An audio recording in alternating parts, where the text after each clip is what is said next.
Welcome everyone. This is Distance Traveled, a podcast to signify the literal and metaphorical journeys of amazing Indian individuals. Today is special because I'm honored to introduce the person I'm in conversation with today. Dr. Lynda L. Coon. That's more than just a name for so many people here at the University of Arkansas. She's an emotion, tradition, and a person so rare and significant in so many lives. Dr. Coon is a fierce historian with phenomenal education from James Madison University and the University of Virginia. But what makes her special is her influence at the University of Arkansas for 3 decades now.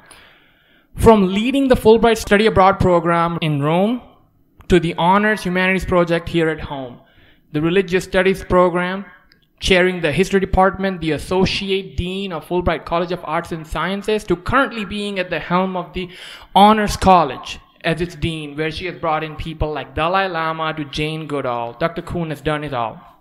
Along the way, she's written 2 books, scores of papers and articles, received the highest teaching awards the University of Arkansas has to offer, and mentored over 24 students' honors theses. And this is me being brief.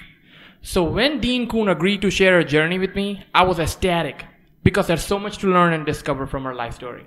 Thank you so much, Dean Coon, for joining me. I really appreciate it. Oh, you're welcome, Smith.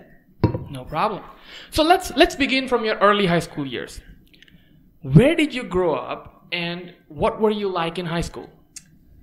I grew up in Northern Virginia. Went to high school in Alexandria, Virginia, so not too far from Washington, D.C. I was a strange high school student. I hung out with a group of weirdos, never quite fit in, but now that I'm older looking back, I think, good. Well, nice. What are your favorite childhood memory? Favorite childhood memories? It's hard when you get older, but I certainly enjoyed hiking with the family, going to the beach, which we did every year, to Florida. Since we live so close to Washington, D.C., 7 miles away from downtown, spent a lot of time downtown, which is what I remember the most. Going to all the museums, back in the day when you could park right in front of the Smithsonian with no problem. I know, it's crazy. It was a little bit more of a small town back then, but I certainly spent I don't know how much time in the nation's capital, from the museums to the Folger, going to Shakespeare plays, to roller skating on the lovely slick marble around the mall. Wow, that's great. Okay, so now, as I was reading about you, you had mentioned in your book Sacred Fictions that your brother Eric inspired your interest in history. How did he do it? And did that help you decide in your high school that you wanted to study history, and that too at James Madison University? Yes, we were obsessed by history as children, always read biographies, mostly the pre-modern world. Latest we ever were interested in, well, we liked Tudor Stuart history. But I don't know, we just were always into it. We always watched documentaries about historical things. Really preferred, BBC shows like I, Claudius, which is all about the early Roman emperors, to most things. James Madison is a school that a lot of students from high schools in Northern Virginia go to. It's in the beautiful Shenandoah Valley. It's a stunning site. They had a great history department. So yeah, it was a beautiful campus. Right. So how did you end up at only James Madison? Were you considering something else? How was the process like? Yeah, I applied to several schools, William and Mary and University of Virginia. But I thought back then I was a little awkward and strange, so I decided to go to a little bit smaller school. I ended up in Virginia anyway for graduate school. So I think Madison was a good choice for me. I always tell students to this day, go where it's the right fit. It's not always about sort of a perception of what the best school is. You got to figure out what's the right school for you. Okay, so what were you like in college years? How was the experience informative of who you have become now? Well, I was obsessed by history, so I majored in it, though I was first a math major. I know. Shocker. 3 semesters. And because I think a lot of people told me that I should never major in history, because what can you do with it?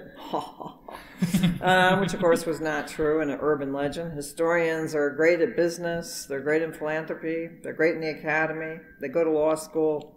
They can do anything. So I switched to history, and then I started taking languages also, which was smart to go to grad school. So yeah, I'd say that I took every history course I could get. Nice. That's great, because that takes me to my next question. Why did you choose to pursue your master's and doctorate in history, and specifically the Middle Ages, gender and sexuality, and the world cultures? Why those three things? Well, I've always been interested in religion and the history of religion. I was obsessed by the Middle Ages for a long time. University of Virginia had a fine early medievalist who's a very well-known papal historian. And so I went to the University of Virginia actually to do early modern history, but I took a course with this one faculty member. This is always how it works, right? And I converted to the time period of 300 to 900. Never regretted it since. But actually coming to the University of Arkansas, I branched out to what I would say is global medieval.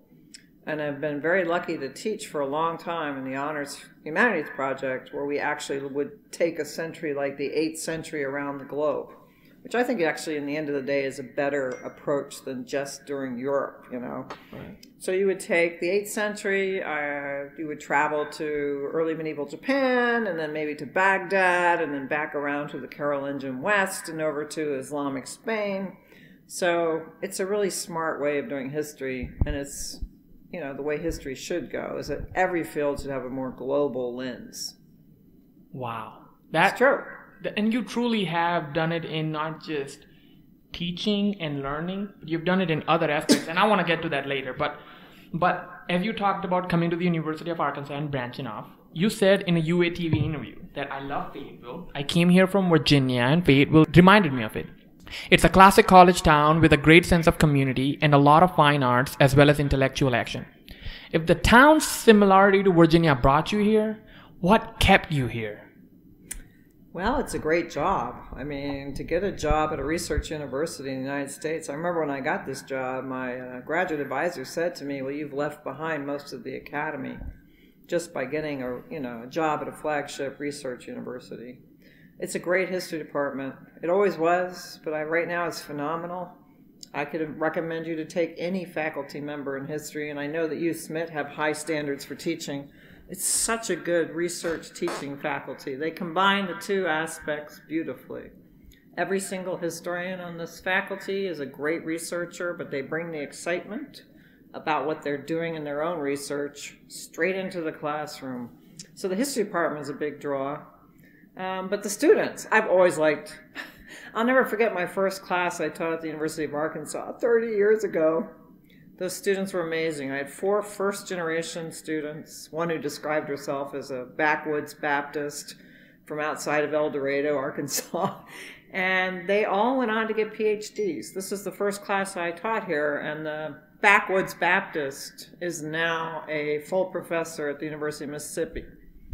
And so I came here, I was teaching at a prestigious small liberal arts college, and I was plopped down into Arkansas, and that first class blew me away. I couldn't believe the students were right there with me in a way that I didn't have in the so-called more prestigious liberal arts background. So I've never regretted staying here. Fayetteville's awesome.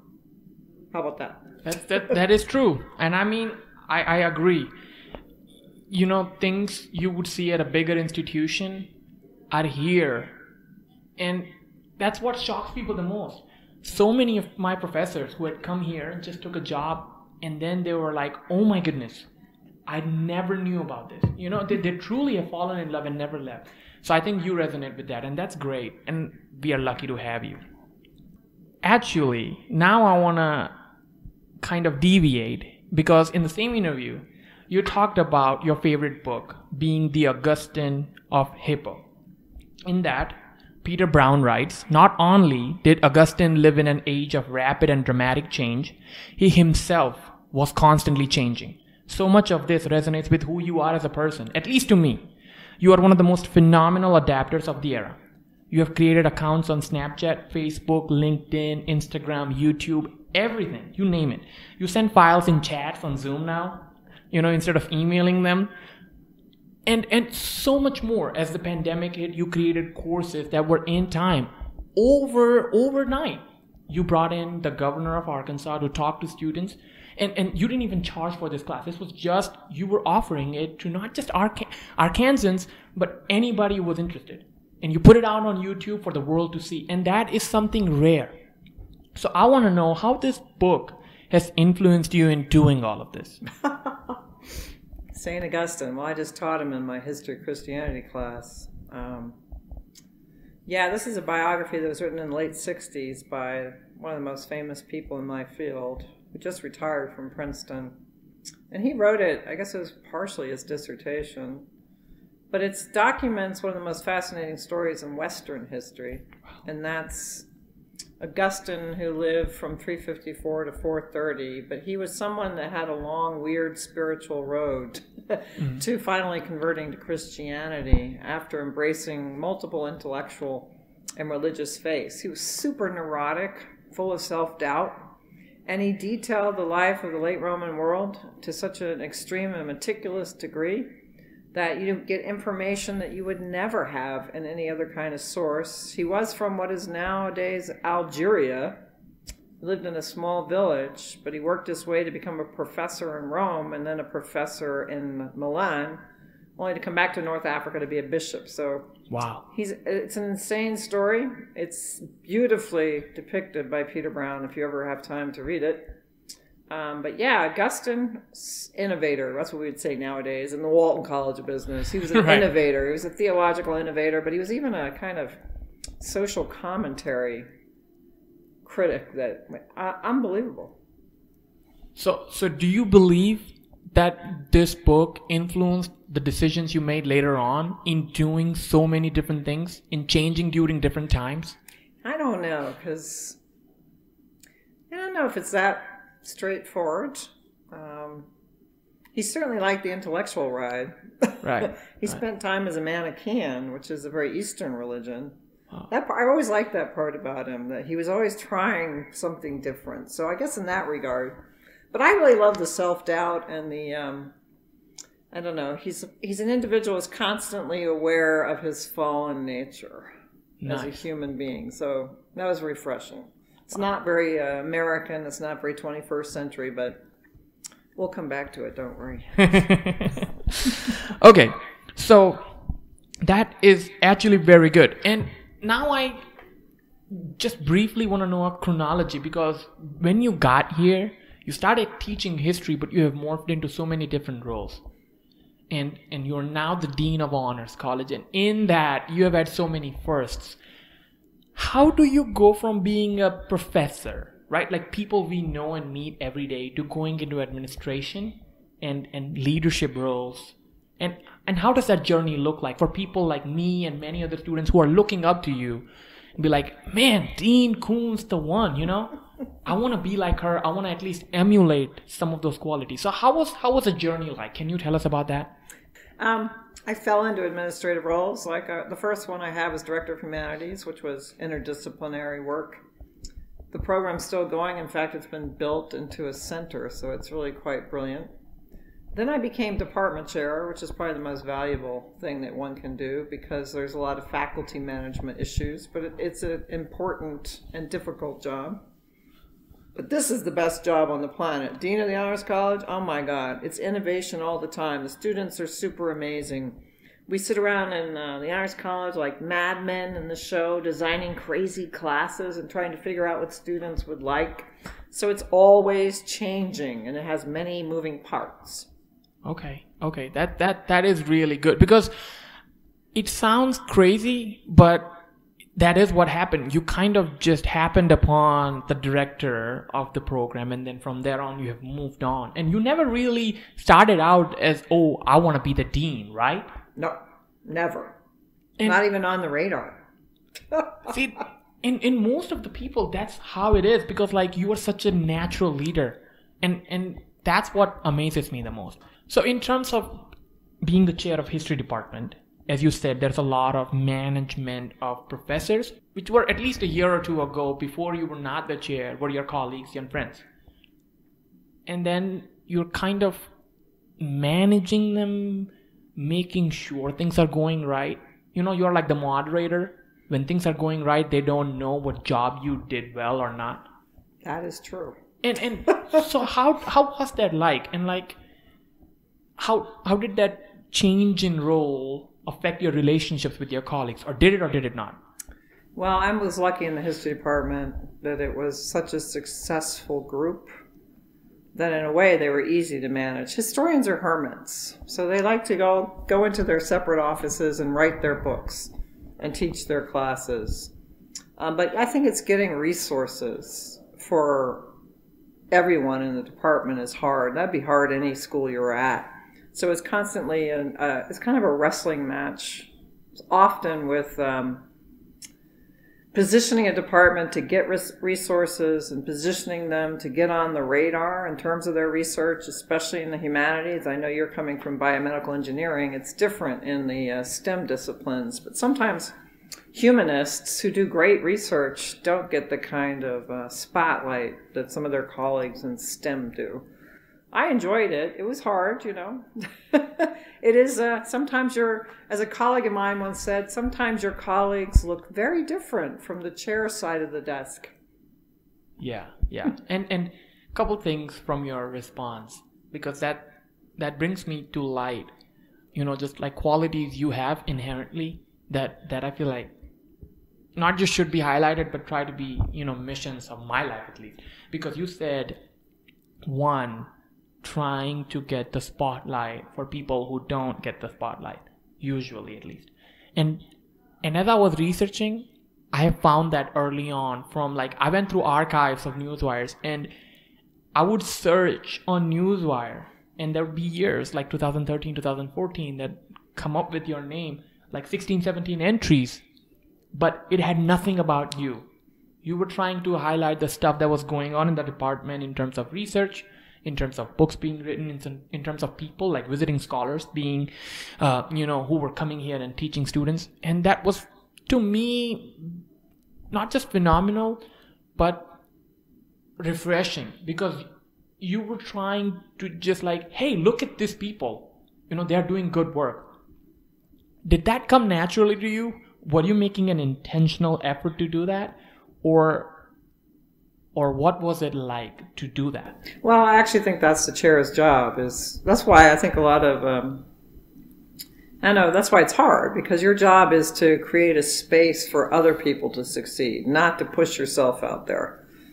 That's, I don't know, I thought it was pretty natural, actually. That is pretty good. Well, it's a great department. I mean, oh my God, they're still great. History department has a record of chairs. It's part of the culture of that department that the chairs promote constantly other colleagues. So I inherited kind of a system like that, I will say. That truly is very good. So as you moved from your role of the chair, you started, being the director of religious studies program and also associate dean, both at the same time. So in terms of the classes you taught in the religious studies program, how was the experience like? Not just being a director, but also a teacher. Well, I wouldn't want to ever give up teaching. I mean, I'm teaching right now. I have a class of almost 70 students. Right. So that's, I think more administrators should teach, because you should always be right in front of why we're here, right. Which is actually students. Research is great and important, but at the end of the day, as my advisor told me a long time ago, the true legacy are your students. They're the ones that carry on. So, being director of religious studies is a great job.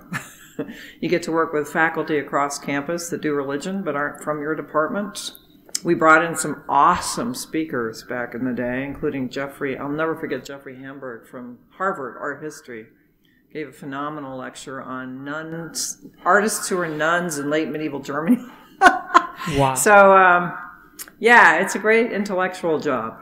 And the students are good that want to go into religion, and I wish we had a religious studies department. That would be... Yeah, not just a program, but its own thing. And we were all religions. We weren't just a program focused on Western religions. Yeah. Wow. That's truly great.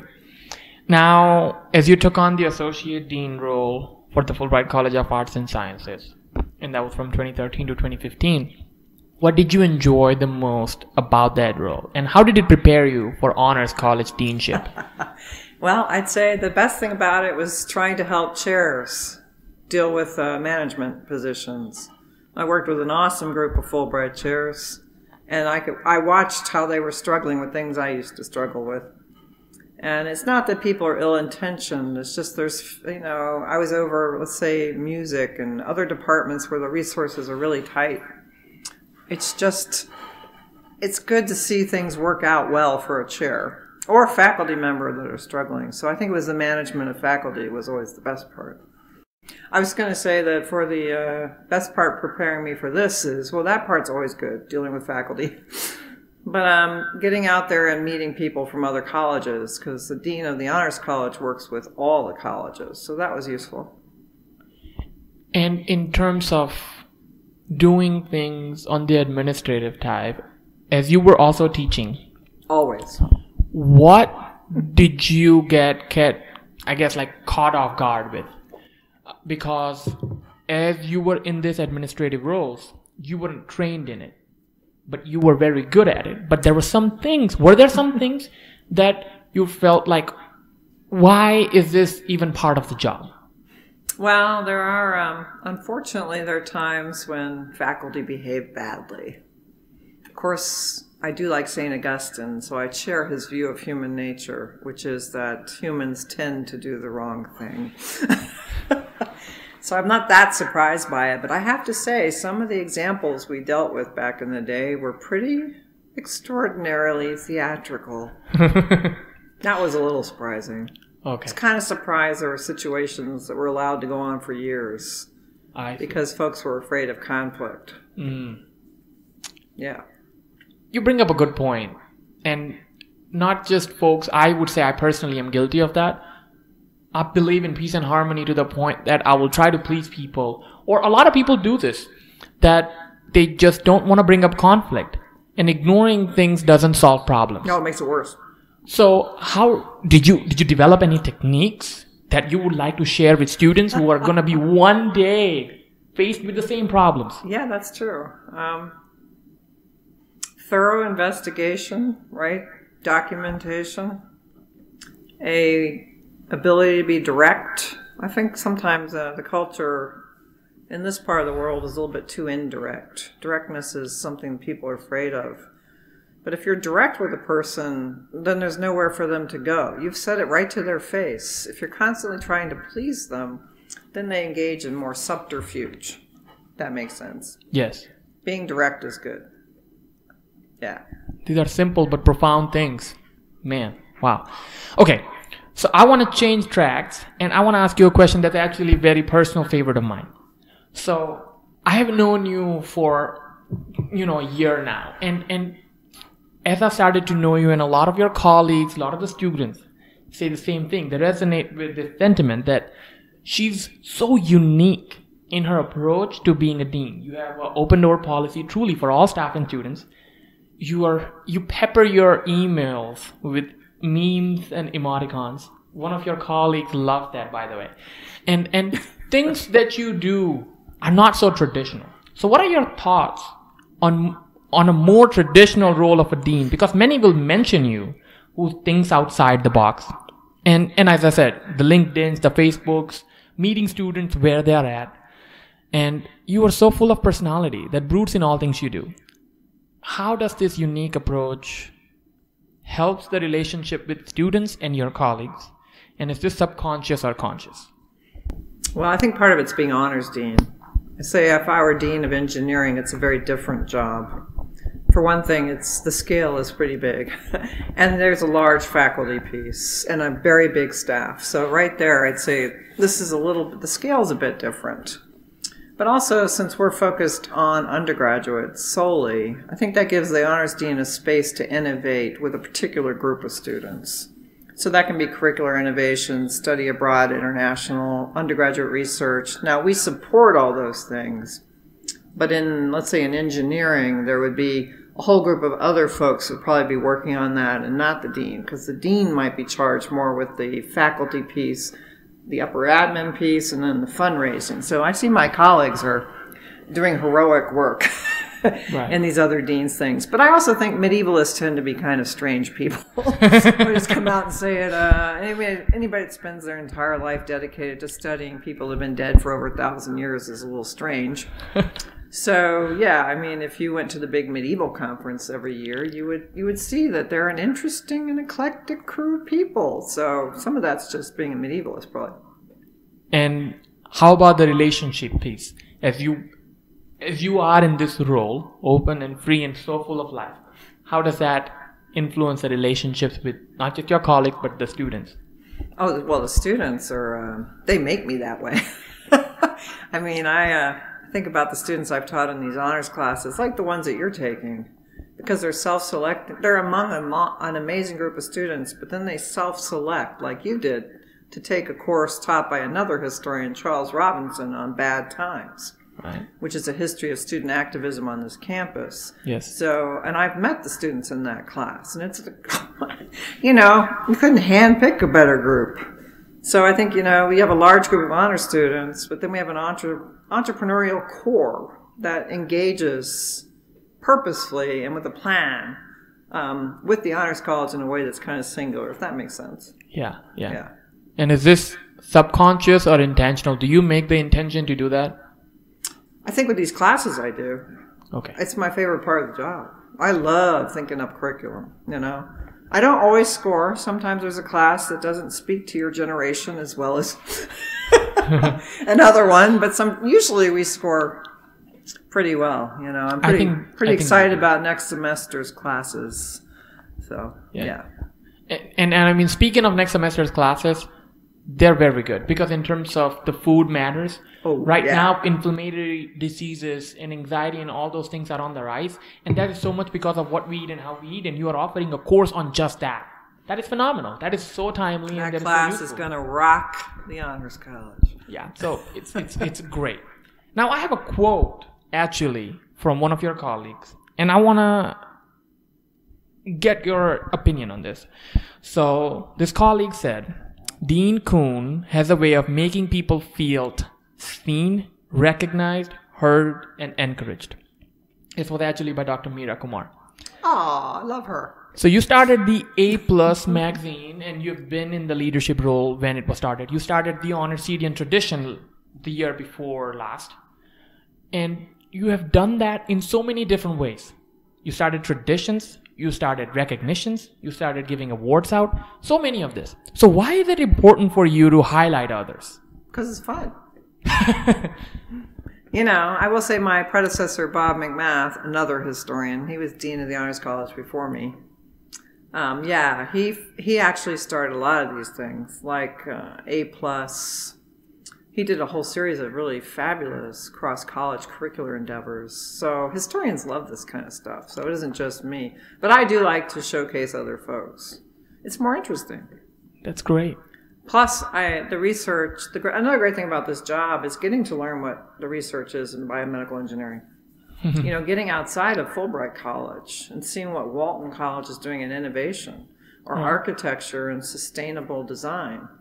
Or education and all this cool stuff they do in exercise science.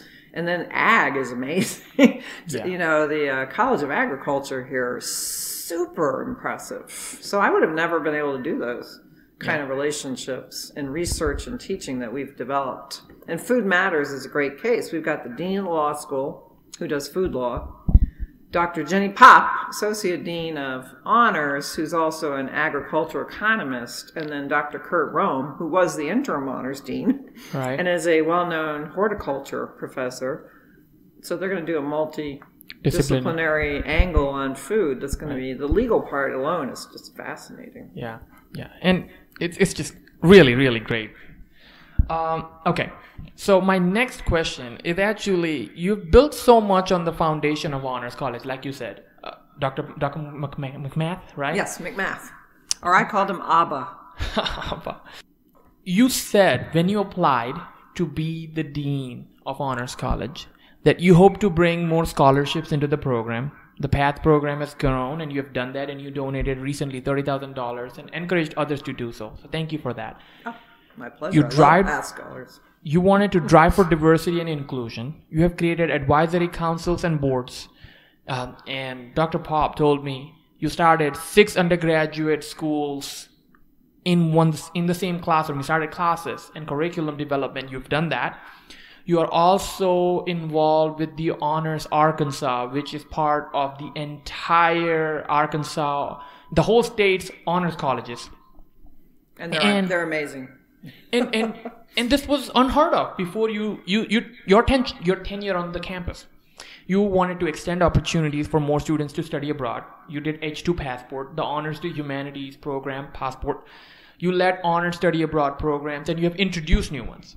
You've built on the curriculum that will make honors program an intellectual community. You have done that. You said that, but you have actually done it. You have created new imaginative curricular experiences. You have brought engineering, business, and health professions. You have bad times, bad medicine, the pandemic, food matters, so much more. So my question to you is, you've done all of this and more. Looking back, what are your thoughts on the progress you've made? Well, I think the curricular piece is going well, I have to say. I love Honors Arkansas. Our colleagues, I had no idea there are 5 honors colleges in the state. I didn't even know that when I started, which is embarrassing, to tell you the truth. But we've met such great colleagues, and now we're doing classes where honor students from across the state can take, like pandemic. So that, and we community college students. We had such good students in our pandemic course that when they transfer here, I know them. Mm-hmm. So I can hook them up with the dean of their college or get them on a research team. I have to say, I love that part. We're not as diverse as we should be. It's still largely a white college, which is the case for honors colleges. And honors colleges are having to grapple now strongly with what you're learning in bad times. That is, honors itself has a certain sort of history that's problematic in some ways. So that's where we need to do a lot more. And we have a PATH program. PATH scholars are superior, but we need more. We need more scholarship money for students from underrepresented populations and geographies. Mm-hmm. So that includes the kids living up in the Ozarks and rural areas and small schools where if they have languages, it's by satellite. We need to recognize more what a lot of our students are up against, I guess is what I would say, for the next 5 years. Okay. And what is your favorite memory as a dean? What's my favorite memory? Mm-hmm. Of being a dean? Mm-hmm. Well, taking students on the Camino to Santiago. Wow. Yeah. What part about it? Going there? Because the travel part is huge and it's beautiful, and there are videos out there. I'll link them below if people want to check them out. It's great because students give presentations on things they learned in class, which is phenomenal, by the way. So what part? Because I had been on a lot of these sites more than once, so it wasn't just that, although that's always good. It was the students presenting on site. I mean, you can watch the film. They're amazing. Yeah. I'll never forget Jacob Purifoy up in that Cathar castle in the south of France, describing what it would be like to be under siege with the medieval army coming up after you. That's great. I know, right? It's great. Okay, so as you said, you already said that the aspiration for the next 5 years is to bring more diversity. But what, besides being more diverse and inclusive, is on your radar? Well, we've started recently a nationwide honors association called the Council on Honors Education for APLU. And APLU is a consortium of all large public universities and land-grant universities. So this is deans from the West Coast to the East Coast to the North to the South and working on similar issues. So we have our first conference on November 8th. And the first session is on racism and honors colleges. I know. Wow. And we're having a presidential panel to jump it off, and our own Chancellor Joe Steinmetz, will be one of 3 presidents of universities speaking. So That's great. That's one thing. And then we would love to have, you know how in STEM you have your REU, your research experience for undergrads, NSF supported. We were thinking about getting more pipelines among these colleges to send our students back and forth across the country, and with a special eye towards pipelines for students from underrepresented populations. So I guess some of the stuff for the next phase is more national in focus. Although we're going to continue the curricular craziness and the honors passport. You know, our next honors passport is to Japan, and it's going to be superlative. I don't know if we're going to be able to go this May. We shall see. Wow. But, the REU piece, being Coon, that's going to change so many lives, because so much of what I want to do and so many of my friends has come from the experience of going out and meeting new people. Well, I do think that that's part of the Honors College job. It's great to have students here, but we need to get them out. You know, whether that's to MIT or to an international internship in Spain or language training in China. That's our role, is to, and we're lucky because we have the resources to do that. And we've just gotten more money from the Walton Family Foundation for internships. Now, I know in engineering, usually the internships are paid, but if you're in philosophy, that may not be the case. And yet philosophers make great employees in NGOs and other organizations. So that's kind of another piece that we're looking at. Yeah, and the big thing is, when students go out and they come back, so many connections happen that were not there before. And I don't want to leave this place because of what I've learned outside. I was like, this needs to happen here. I'm going to make sure, I'm going to stick around until that happens here. And only then may I leave. And it's phenomenal. Yeah. So I'm so glad you're doing that. Yeah, Truly. and then the other thing is our Futures Hub, which I think you know about because you know several of the people working in it. But we have a brand, it's not an advising center. We defer to the colleges for curricular advising. But it's your next professional self, whether that's pre-health professions with Monica Moore, or whether that's connecting you to industry with Louise Hancock's, directing you to resources or even advisors in research, Chelsea Hodge. I'm about to hire another person who will be in charge of cross-college interdisciplinary curricular adventures. So this will be our Futures Hub, again, for your next professional self. Wow. That's great. So, as you said, hiring is also a big part of the dean. How is that like? How do you have to do recruiting? Do you have to do interviewing? What's that aspect like? Well, recruiting is crucial, of course. You know, part of the reason the Honors College was founded was to keep super talented students like you in the state. And I like to think that we prepare them. We want a number of them to stay here. I mean, that's part of our mission too, is to reinvest in the state of Arkansas, whether that's in medicine, public health, business, engineering. But we also want to see them go out on the trajectory that they want. So whether that's Harvard Med School or wherever, we have that twofold mission, I'd say. But yeah, we have a recruitment team here that's superb, you know, and a lot of honors colleges don't have their own recruitment team. And that was one of the super smart decisions of my predecessor, was to actually have in-house recruiters, because I think honors recruiting is a little bit different than just straightforward recruiting. Honor students seek, and even in high school, they want that value added. They want something that's a little bit more intense and a little bit more, I don't know, global and innovative in scope. So yeah, I'd say the recruitment that's a big part of our job here. And the interviewing aspect, do you get to do some? I do the Bodenhammer interviews every year. We have 2 teams, and then we have a lot of faculty teams. The faculties do this, they do this voluntarily. There's no, we have a nice reception for them. I love the faculty here because you'll get 100 people sign up. Many people say, by the way, that the interviewing of the fellows is their favorite event of the year. I've had so many faculty say that to me.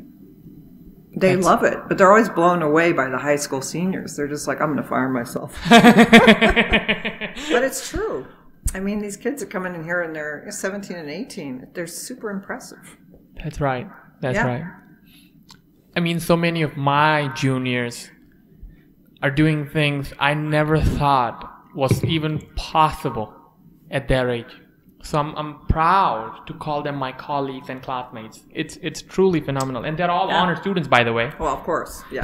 Well, and biomedical engineering is largely an honors department. Thank you for saying that. Okay, so now I want to kind of just go into like, what are your heroes, role models, mentors, and why? Oh dear. Do they have to be living? No. Of course, the minute, as you know from Bad Times, the minute you pick somebody that's deceased, some part of their previous history that we didn't really know about will come out in ugly ways. Yeah, Fulbright. I'm thinking about the Fulbright controversy, although I actually knew that because I'm a historian. Okay. You know, the Southern Manifesto and his stand on certain rights, civil rights, is pretty well known to my colleagues over in Old Maine. So that doesn't surprise me, but it's dangerous to have heroes. That's How about true. that? Wow, that's a classic historian answer. Well, it is true, you know. But then I don't expect the dead to always be so virtuous. I mean, look at Augustine of Hippo. Even though I kind of admire him, he certainly has a record that is problematic by our standards. That's true.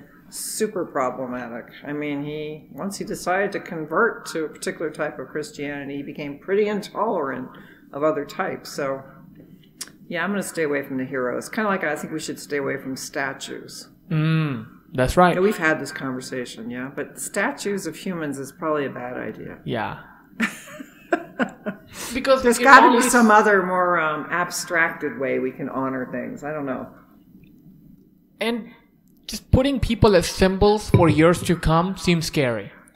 And like you said, there's so much complexity to a person, and because of social media and constant connection, people are putting things out, and then 2 years later, they might have grown, but those things that they put out might come and harm not just their future, but so many people working with and around them.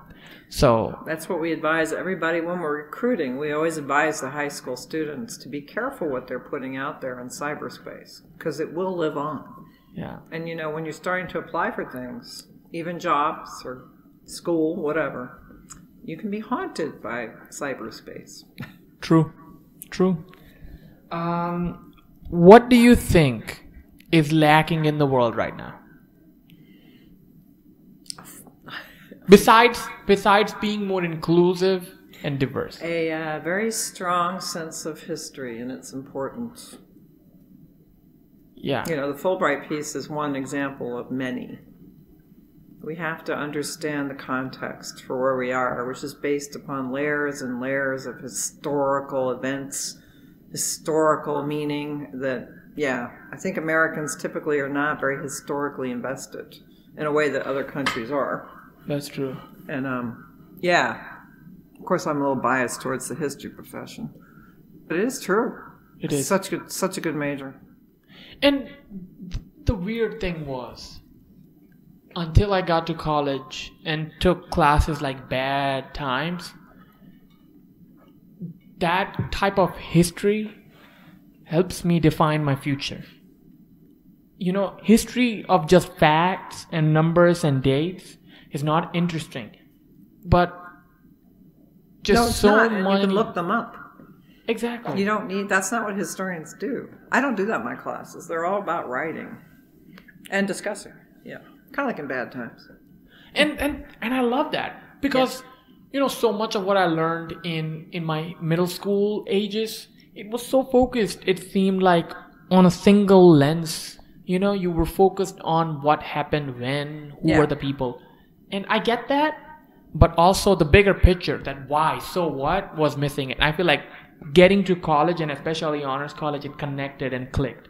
So, yeah. No, you're right. Without answering why, it's sort of like being a mathematician and not understanding why you're doing all of the equations, right? I guess that separates somebody that's just doing it from rote memorization versus somebody that thinks about the beauty of mathematics. Exactly.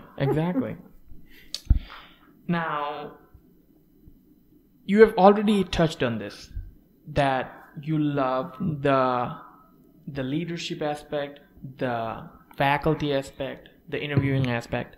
But what makes a leader good? Oh, God. I don't think there's one style. Probably the best thing is to really fit the style to yourself. You know, it's kind of like teaching. There's so many different styles of teaching, but if you try to co-opt somebody else's style, it doesn't really work. Does that make sense? Yeah. So you have to kind of figure that out first. True. But I think, again, giving people a space to be successful. Right, other people.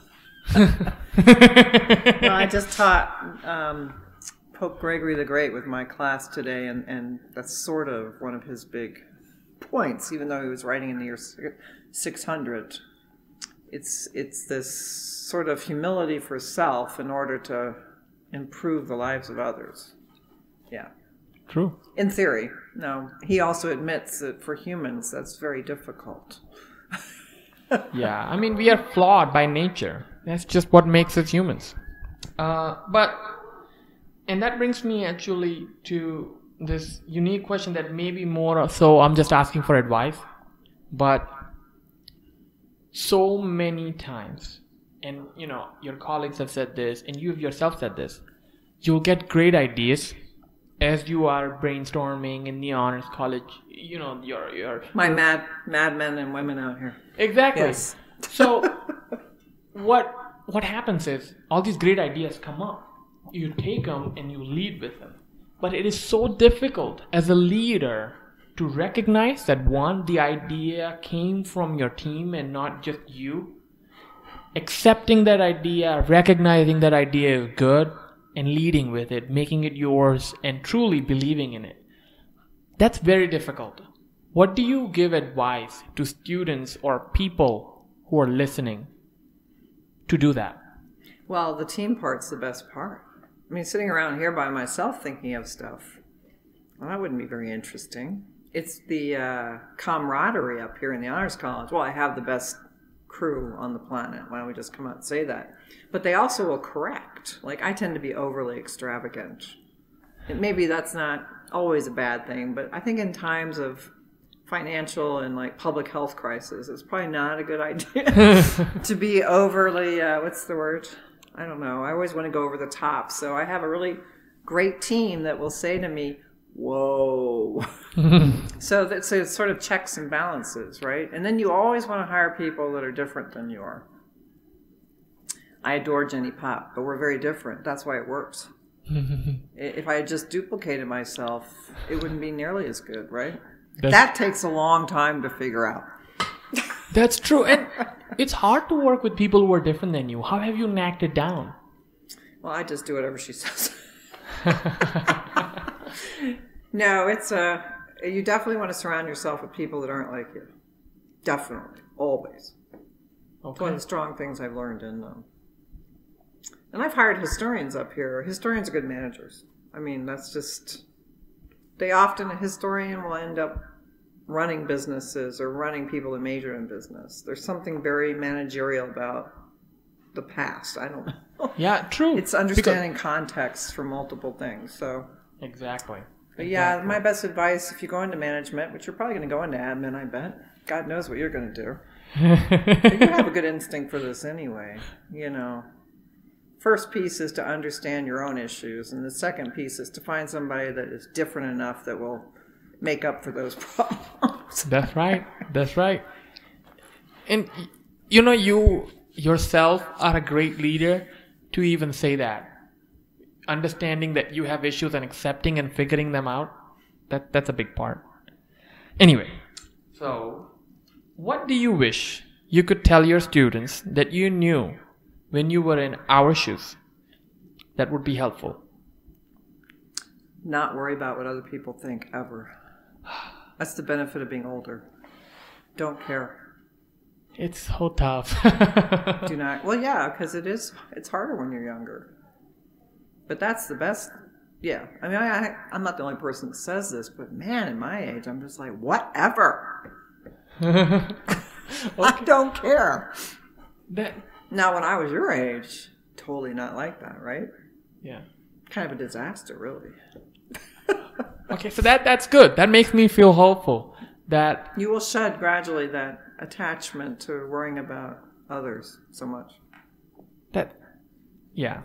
Yeah, that just makes me more hopeful for the future. Now, Well, I'm sure in med school that must be very difficult, right? oh yes. Because it's very competitive, I imagine. You bring up a great topic, and I was gonna get to this, but Jenny Pop, your colleague and the associate dean of Honors College, she admires you deeply. And one of the things she loves about you, and she brought up again and again in her email when I asked for, help, was Dean Coon has knacked and cracked the craft of collaboration over competition. And that's very difficult because what happens is when people figure out or even realize that there's less spaces and somehow they see the competition as the people around them, there's negativity and it manifests in ways that you don't expect it to. They don't expect it to, but it just comes into the relationship and it kind of destroys it. So you, as you talk about it, we are all trying to go into a field that truly is focused on collaboration and caring for others, but we end up becoming people that we hate each other. I'm not kidding. No, I believe you. So I don't even know what to do, but you truly, like, being surrounded by people like you, I hope it will rub off, and I won't try to become that negative energy person. It's hard. You have to be very intentional. No, I totally because agree. it just creeps in. You don't even know. Yes. So that's... Yeah, it is hard. I agree. But that's why I mean finding the med school that's the right fit for you. I imagine their cultures are probably different. I mean, I don't know. I went to graduate school back in the day when it was all library-based, and there were some colleagues that would go check out all the books on purpose so that other grad students wouldn't be able to do the assignments. What the heck? That's funny. I know, because but part of it was the culture of that graduate school. They were ruthless. My colleagues in American history, they had this seminar. It was 6 hours of credit, met twice a week for 3 hours, 2 books a week. Oh my goodness. And the faculty announced to them, well, there's a lot of people in this room who don't know what's going on, and we're not about to help you. Oh my God. Don't go to a grad school like that. No. Oh my God. Okay, so you, in one of the other interviews outside of school, and you said, earlier in this interview as well, that like you love hiking, reading, and traveling. Now this is post-COVID. Some of your, you have also said some of your favorite spots are beach in Europe, and you have traveled a whole lot of that just leading, study abroad trips.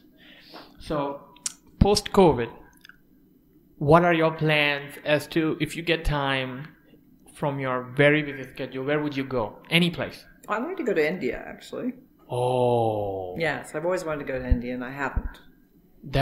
You have not been to India? No, I know. It's terrible with my interests. Oh, wow. If it is possible, me and Dr. Kumar should take you. Yes. We can be your guides. That'd be great. Oh, wow. It would be great. No, I would love to go to India, and I want to do a honors passport in India.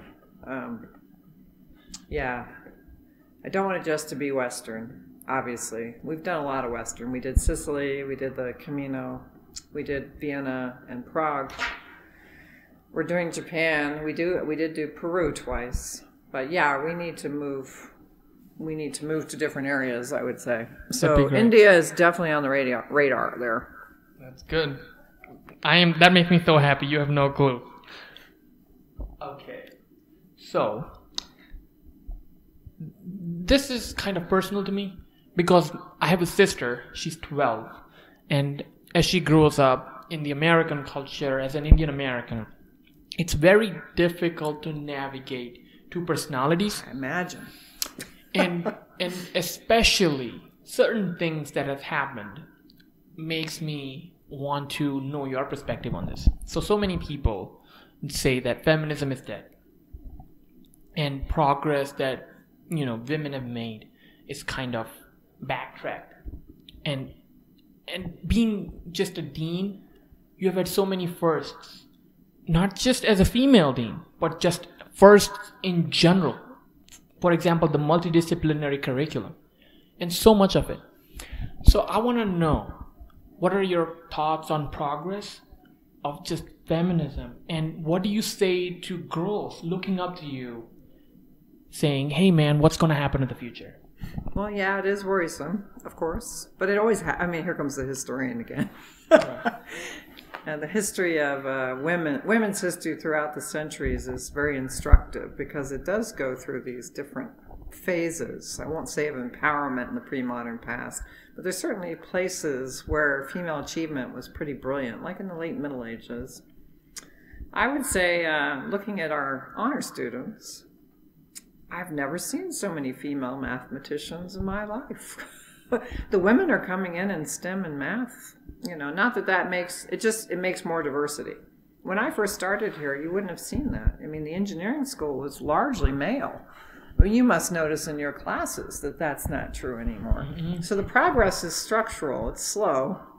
But I think that the young women I'm meeting here are kind of mind-blowing in what they even come in with, the kind of things that they've already done in research and robotics and, you know, civic engagement. They're superior. So I'm pretty optimistic, actually. This is going to sound weird about... Okay. I understand that living in the two worlds, though. I have enough friends who aren't American to tell me that American gender values are super weird. Yeah. They are. Because, I don't know, it's almost bipolar in a way. On the one hand, it seems advanced, but it isn't. It's super conservative.